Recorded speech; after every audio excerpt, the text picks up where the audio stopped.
Long before shared universes became Hollywood's biggest obsession, one film tried to bring Dracula, Frankenstein's monster, and the Wolfman together in a single adventure. Van Helsing arrived with massive ambition, a divided audience, and a production full of secrets most viewers have never discovered.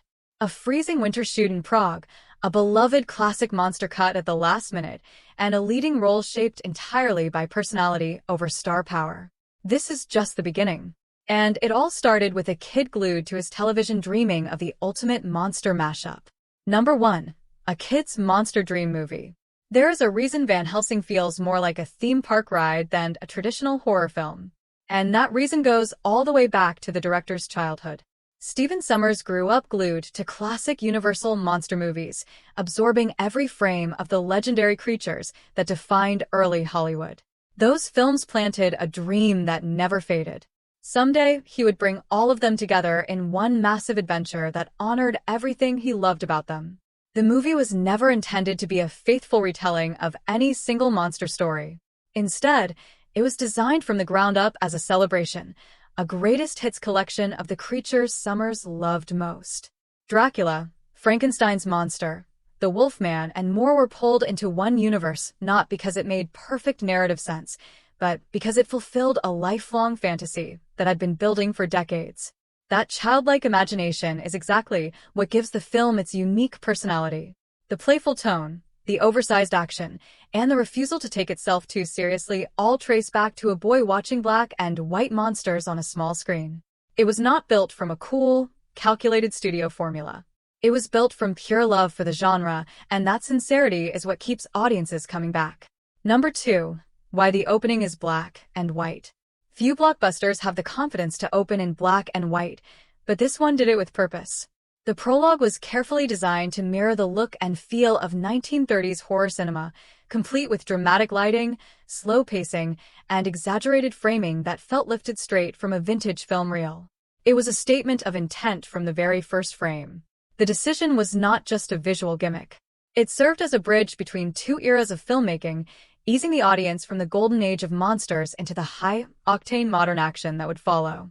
Every shadow and camera angle in those opening minutes was a deliberate tribute to the films that inspired the entire project and shaped the director's vision. When the color finally kicks in and the pace shifts, the contrast hits hard. The audience has already been grounded in classic horror tradition, which makes the explosive action feel earned rather than jarring. It is a clever storytelling device that sets the tone for everything ahead. A movie that respects the past while charging full speed into the present. Number 3. Dracula's castle was really built. At a time when digital environments were becoming the norm, the production team made a bold choice. They actually built massive physical structures for Dracula's castle exterior. These were not just small set pieces either. The constructions were enormous, giving actors real stone and shadow to interact with before digital extensions completed the vast background surrounding them. That decision had a direct impact on performances. When actors walked through towering archways and stood beneath looming walls, their reactions carried genuine weight. There is a noticeable difference between performing against a green screen and performing inside a space that feels truly threatening, and the cast responded accordingly. The environment pushed their instincts in ways no digital backdrop could replicate. The blend of practical architecture and digital enhancement gave the film a sense of scale that still holds up. Rather than relying entirely on computers to create the world, the crew anchored everything in something tangible first. It is the kind of old-school filmmaking philosophy that matched the movie's love letter to classic monster cinema perfectly. Number 4. The hero was cast for personality. Landing the lead role in a big-budget monster epic usually comes down to box office appeal. But in this case, the deciding factor was something far simpler: attitude. Hugh Jackman impressed the director not just with his talent, but with his professionalism, cooperative nature, and genuine enthusiasm for the material. That energy stood out immediately during the selection process. Stephen Sommers knew the shoot would be physically and mentally demanding, requiring a lead who could endure long hours, complicated effects work, and extreme conditions without creating tension on set. Other well-known actors were considered, but Jackman's personality made him the clear frontrunner. He brought a natural charm and approachability that the director believed would carry the entire film through its toughest moments. The role itself was shaped around those qualities. Rather than forcing Jackman into a rigid interpretation of the classic character, the script leaned into his warmth and humor. That collaboration between performer and filmmaker gave the hero a lightness that separated him from the brooding monster hunters audiences had seen before. Number 5. Most painful transformation ever. Werewolf transformations have been a staple of horror cinema for decades, but the filmmakers wanted theirs to stand apart in one specific way. It had to look agonizing. Instead of a smooth, almost magical shift, the concept centered on skin visibly tearing away to reveal the beast underneath, making every second of the change feel brutal and visceral. The audience was meant to feel the pain alongside the character. Achieving that vision required a careful marriage of practical effects and digital animation. Neither approach alone could deliver the desired result, so multiple departments had to coordinate their work precisely. Physical elements gave the sequence texture and grounding, while digital tools provided the fluid, impossible motion that made the transformation feel alive and deeply unsettling. The final result remains one of the most memorable werewolf sequences in modern film. It was not designed to look elegant or supernatural. It was designed to make audiences wince. That commitment to physicality over beauty gave the scene a raw intensity that still stands out among the movie's biggest visual achievements. Number 6. The monster that got removed. One of the most exciting creatures in Universal's classic lineup nearly made it into the film and was cut before audiences ever saw it. The creature from the Black Lagoon was originally planned to appear alongside Dracula, Frankenstein's monster, and the Wolfman, which would have made the monster roster even more ambitious than what ended up on screen. Concept art was developed, and physical models were created before the decision came down to pull the character entirely.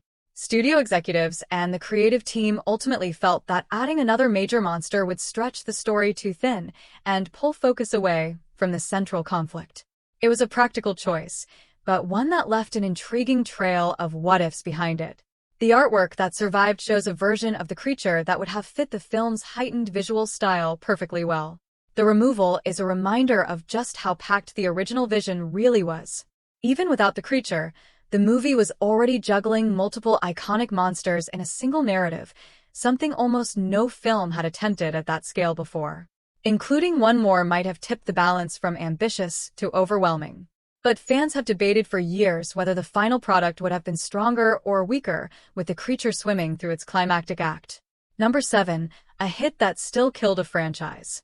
Box office numbers can be deceiving, and few films prove that better than this one.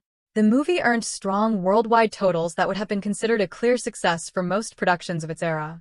But with a massive budget behind it and even larger expectations from the studio, the profit margin told a very different story than the raw ticket sales alone suggested.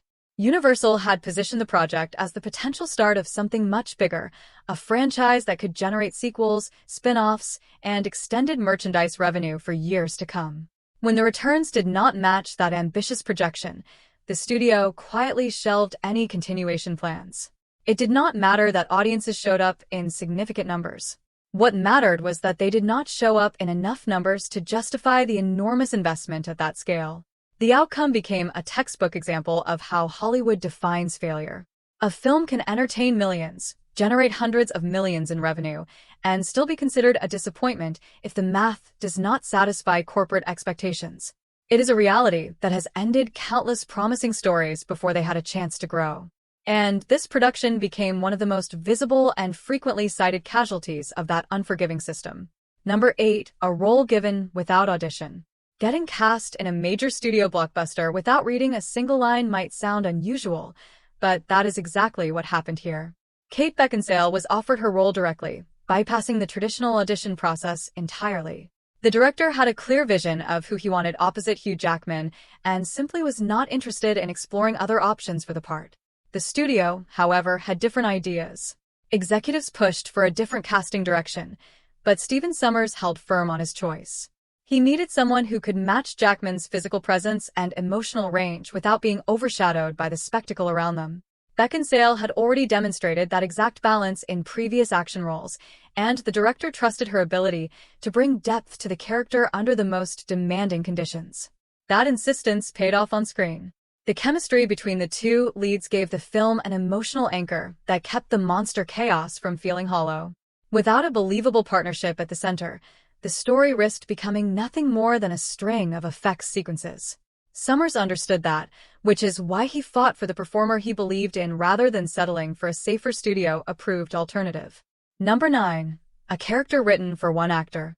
Most characters are written first and cast later, but one role in the film flipped that process completely.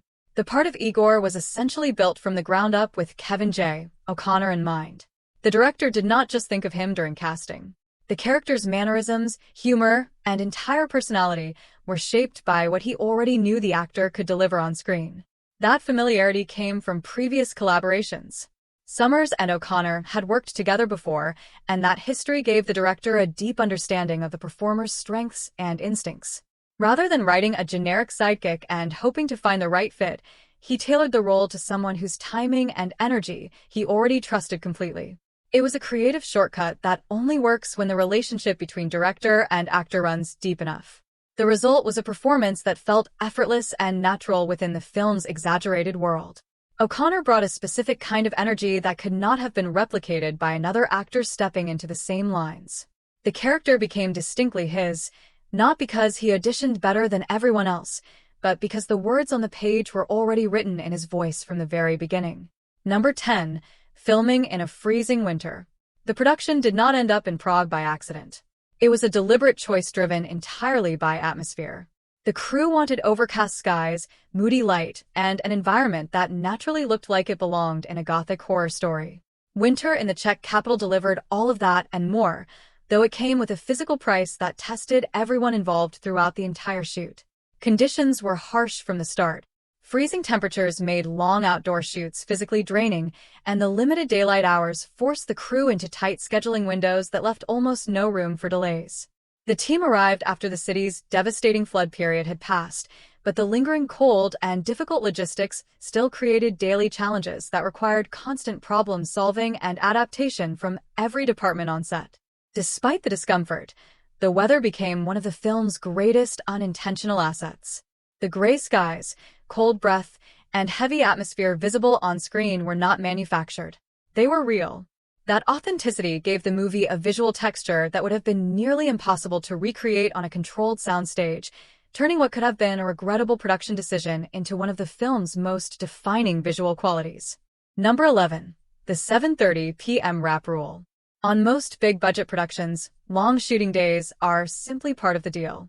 Crews regularly push past 12 or 14 hours to stay on schedule, and exhaustion becomes an accepted cost of doing business.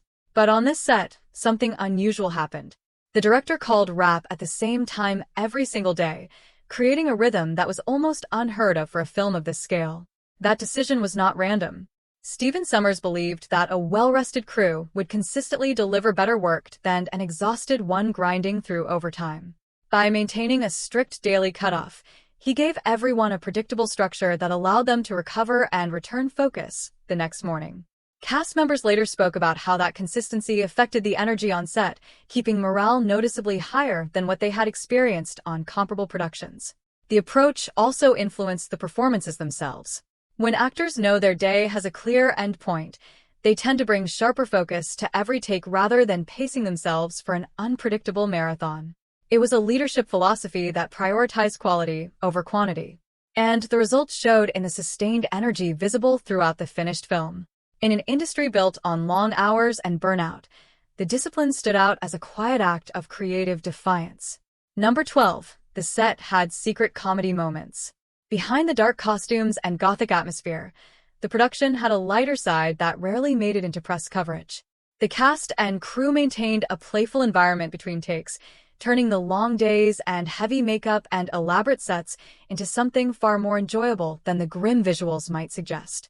That balance between seriousness and fun became a defining feature of life on set. One of the most memorable moments involved Hugh Jackman being caught rehearsing dance moves while still in full Van Helsing costume. The discovery quickly became a beloved behind-the-scenes story, painting a picture of a lead actor who refused to let the weight of a massive production kill his sense of humor. It was the kind of spontaneous moment that bonded the crew together and eased the pressure of a demanding schedule. Those lighter moments mattered more than they might seem on the surface. A relaxed set tends to produce more natural performances, and actors who genuinely enjoy working together bring a chemistry to their scenes that cannot be faked. The playful atmosphere was not a distraction from the work. It was part of what made the work feel alive. It gave the cast permission to take creative risks without fear, and that freedom translated directly to what ended up on screen. Number 13. Kate Beckinsale's real 80-foot jump. Action sequences in modern blockbusters often rely heavily on stunt doubles and digital face replacements. But one of the film's most physically demanding moments was performed by the actress herself. Kate Beckinsale committed to doing her own stunt work wherever possible. And that dedication extended to a dramatic high-altitude jump that pushed the limits of what most performers would agree to attempt on a studio production. The preparation was intense. Beckinsale trained extensively for wire work and height-based stunts, building the physical confidence needed to execute sequences that carried real risk. The specific jump required multiple attempts to get right, with safety teams working closely to ensure each take was controlled without sacrificing the raw energy the director wanted. Every failed attempt meant resetting the rigging and going again, which tested both patience and endurance over long stretches of shooting. The payoff is visible in the finished film. There is a tangible difference between watching a real person navigate a dangerous physical moment and watching a digitally enhanced version of the same action. Audiences may not consciously register the distinction, but the authenticity comes through in subtle ways. Body language, timing, and the genuine sense of gravity that no computer can fully replicate. That willingness to push herself physically gave the character a credibility that elevated every action scene she appeared in. Number 14. Sunshine literally stopped filming. Most productions worry about rain delays, but this one had the opposite problem. Since so much of the story revolves around vampires and dark gothic environments, the crew needed overcast skies and heavy cloud cover to maintain visual consistency. When the sun broke through unexpectedly, it did not just create a lighting inconvenience. It brought entire shooting days to a halt until conditions changed. The team found themselves in the unusual position of waiting for clouds the way other crews wait for clear weather. Scheduling had to remain flexible enough to accommodate nature's unpredictability, which meant constantly reshuffling the day's plan based on what the sky decided to do. Scenes that required darkness or heavy shadow were pushed and pulled across the calendar, creating logistical headaches that rippled through every department involved in the production. It is one of those filmmaking realities that audiences never think about while watching the finished product. Every perfectly gloomy frame on screen represents a moment where the weather cooperated or where the crew waited patiently until it did. The natural conditions that made Prague such an ideal location also came with this unpredictable downside, turning the sky itself into one of the most unreliable members of the entire production team. Number 15. The director's old-school style. Big-budget action sets are often described as chaotic, high-pressure environments where tension runs as high as the budget. But multiple people who worked on this production painted a very different picture of what daily life was actually like behind the cameras. The atmosphere was described as unusually calm and structured, guided by a director who favored clear communication over controlled intensity. Stephen Sommers brought an approach that felt more collaborative than commanding. Rather than dictating every detail from a position of authority, he consulted actors frequently and encouraged input from department heads across the board.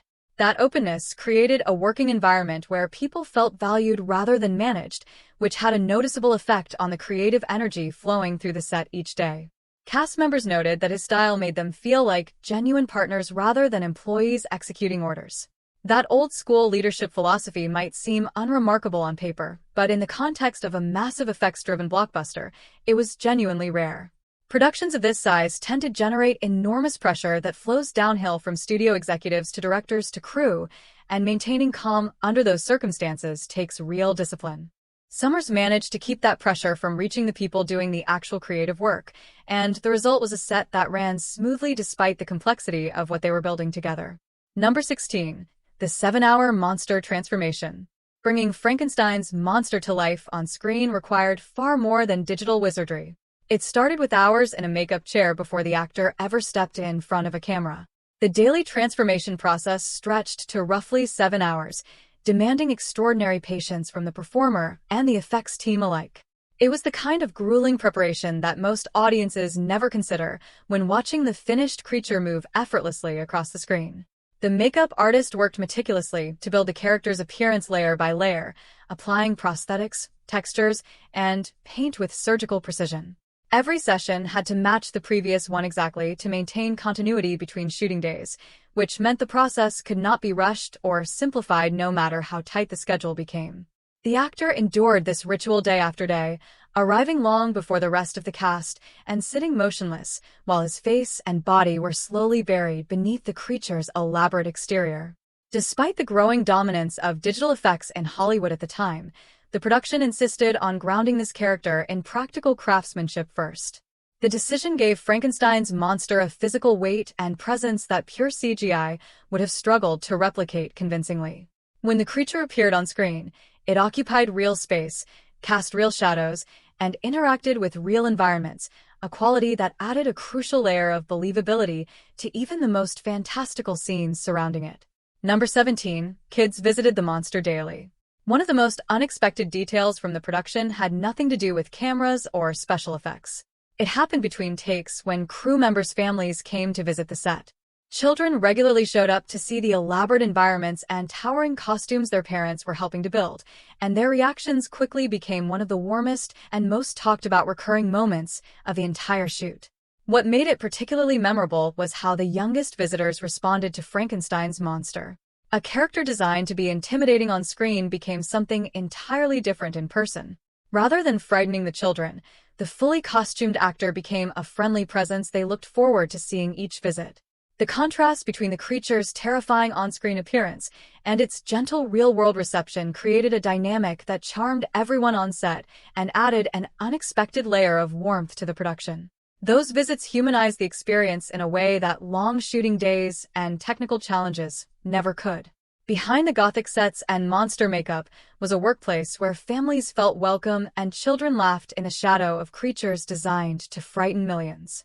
It is the kind of behind-the-scenes detail that changes how you see a film, knowing that the same environments built to create nightmares on screen also served as a playground for the smallest and most enthusiastic members of the production family. Number 18. The loudest score of 2004. A film's musical identity can define the entire viewing experience, and few scores that year committed to their vision as aggressively as this one did.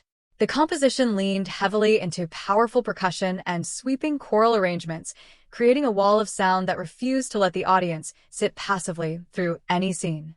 It was bold, relentless, and completely impossible to ignore from the opening note to the very last. That musical direction pushed the movie firmly toward the adventure end of the spectrum rather than traditional horror. Where a quieter, more atmospheric score might have emphasized dread and suspense, this one chose raw energy and forward momentum instead. Every action sequence was amplified by the music behind it, and even dialogue-heavy scenes carried an undercurrent of urgency that kept the pace from ever settling into stillness for too long. The result was a score that essentially became another character in the film, constantly present, constantly driving, and constantly shaping how each moment landed emotionally. Critics and audiences noticed the distinctive style, with many pointing to the music as one of the production's most memorable creative choices. Whether it enhanced the experience or overwhelmed it depended entirely on personal taste, but no one could accuse the composers of playing it safe or quietly blending into the background. Number 19. Music edited like Lego blocks. The unconventional approach to the film's music did not stop at composition. It extended into how the score was actually assembled during post-production. Rather than delivering a continuous piece tailored to specific scenes, the composer provided interchangeable sections that could be rearranged, swapped, and recombined depending on the evolving needs of each edit. It was a modular system that treated music like building blocks rather than a fixed narrative structure. Stephen Sommers took full advantage of that flexibility during the editing process. As scenes were trimmed, reordered, or restructured, the musical pieces could shift along with them without requiring entirely new recordings. This gave the director an unusual degree of control over the film's rhythm, allowing him to experiment with pacing in ways that a traditional scoring process would not have easily permitted. The music could be shaped in real time alongside the visual edit rather than being locked in place afterward. That structural approach left a noticeable fingerprint on the finished product. The score moves through the film with a distinctive energy, sometimes abruptly, sometimes seamlessly, that reflects its modular origins. Critics who analyzed the soundtrack picked up on its unusual construction, noting how certain passages felt deliberately interchangeable rather than custom-built for a single moment.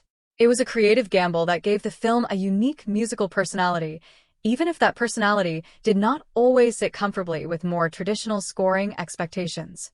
Number 20. The DVD was packed with secrets.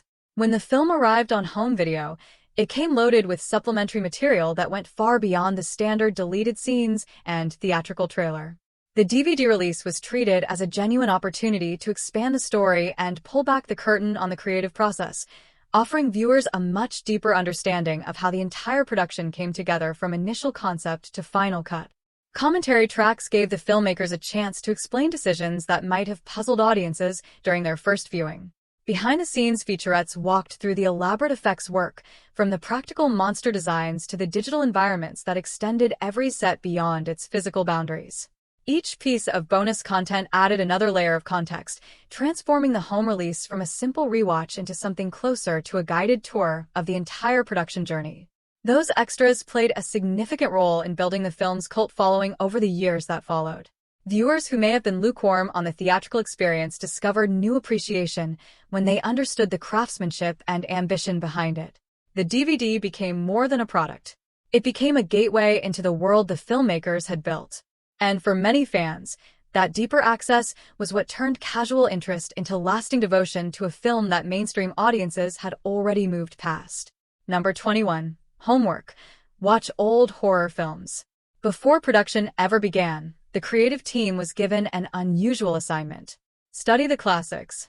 Cast and crew members were encouraged to immerse themselves in the original Universal monster films that had inspired the entire project from the very start. It was not optional enthusiasm. It was treated as genuine preparation, ensuring that everyone involved understood the visual and tonal legacy they were building upon and would be expected to honor throughout production. The influence of that research showed up in countless details throughout the finished film. Set designs carried deliberate echoes of earlier cinema, from the shape of doorways to the texture of laboratory equipment. Lighting choices referenced specific shots from decades-old productions, and character movements occasionally mirrored the exaggerated physicality of performers from a completely different era. These were not accidental similarities. They were intentional callbacks woven into the fabric of the movie by people who had done their homework thoroughly. The result is a film that functions on two levels simultaneously. Casual viewers experience a fast-paced monster adventure, while those familiar with classic horror recognize a layered homage hiding beneath the modern surface. That dual identity gives the movie a richness that rewards repeated viewings as new references reveal themselves to anyone willing to look closely enough. It is the kind of depth that only exists because the entire team took the time to understand where these legendary creatures originally came from before deciding where to take them next. Number 22. Why he is named Gabriel. Most audiences accepted the hero's name without a second thought, but the choice was anything but arbitrary. Naming the character Gabriel was a deliberate decision that separated him from every previous interpretation of the classic monster hunter. It was not just a cosmetic change or a simple creative preference. It carried layers of symbolic meaning that quietly reshaped the character's entire mythology beneath the surface of the action unfolding around him. The name carries strong connections to religious and mythological tradition, suggesting a figure tied to something far larger and older than a simple human bounty hunter. By embedding that symbolism into the character's core identity, the filmmakers created a subtle undercurrent of hidden lore that most viewers absorbed without consciously recognizing it. The choice hinted at an expanded backstory that the film only partially explored, leaving generous room for deeper interpretation and speculation among those paying close attention.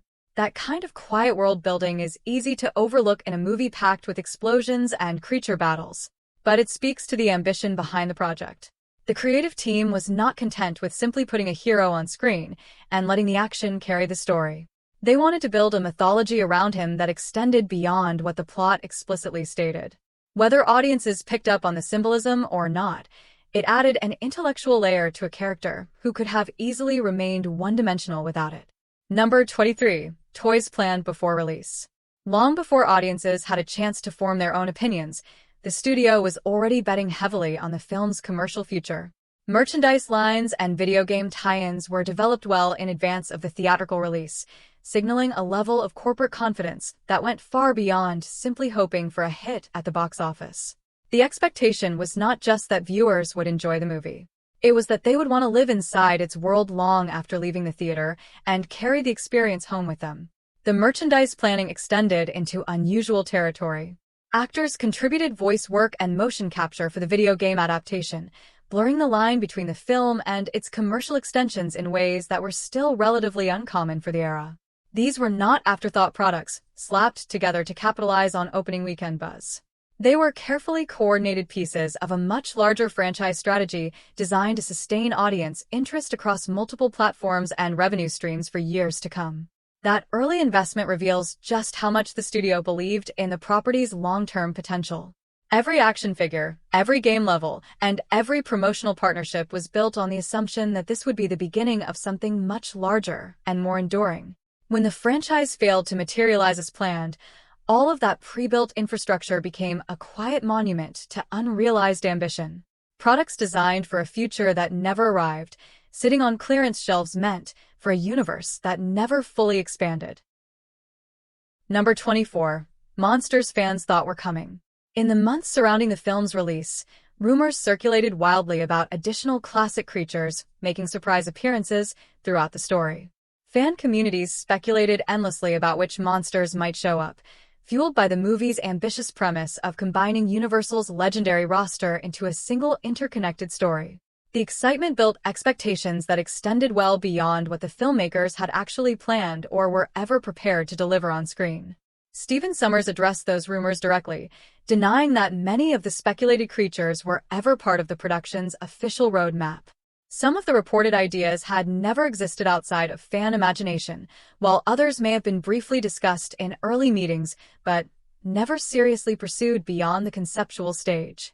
The gap between what audiences expected and what the creative team intended created a fascinating tension that colored how the film was received upon release and judged critically in the years that followed. That dynamic is a reminder of how audience speculation can reshape a film's legacy independently of what actually appears on screen. Viewers who arrived expecting a parade of hidden monsters may have felt disappointed by their absence, even though those creatures were never promised in the first place. The film became partially defined not by what it contained, but by what people believed it should have contained. An unfair standard that few productions could realistically survive, and one that continues to shape passionate conversations about the movie to this very day. Number 25. The universe that almost began. Everything about the production pointed toward a much larger vision. The crossover concept, the merchandise pipeline, the sequel-ready ending, and the studio's clear appetite for a long-running franchise built around classic monsters. The film was never meant to stand alone as a single story. It was designed as the foundation for a shared universe that would have connected Universal's most iconic creatures across multiple stories and sequels, years before that ambitious model became Hollywood's dominant creative strategy. When the sequel plans collapsed and the franchise stalled, that unrealized vision became one of the most fascinating what-ifs in modern blockbuster history. The studio would eventually return to the shared monster universe concept over a decade later with the Dark Universe initiative, which also struggled to gain meaningful traction with audiences. The pattern suggests that combining these legendary characters into a single cohesive franchise is one of Hollywood's most tempting yet persistently elusive goals, a puzzle that multiple generations of filmmakers and executives have attempted without achieving lasting success. Looking back, the film's ambition feels remarkably ahead of its time. It attempted the interconnected franchise model that Marvel would later perfect, but arrived in an era when audiences and studios were not quite ready to commit to that kind of long-term storytelling investment. The legacy is not failure. It is being early. And for the dedicated fans who recognized what the movie was trying to build from the very beginning, that forward-thinking vision is precisely what transformed a box office disappointment into an enduring cult favorite that still resonates with audiences who appreciate bold, ambitious ideas over safe execution. Van Helsing was never a safe bet. It asked audiences to accept a world where Dracula, Frankenstein's monster, and the Wolfman shared the screen in a single high-octane adventure years before shared universes became the industry standard. The ambition behind it was enormous, and while not every gamble paid off at the time, the vision was undeniably ahead of its time. If these secrets change the way you see the film, make sure to like and subscribe for more hidden stories behind your favorite movies. Which classic Universal monster do you think deserved its own spin-off the most?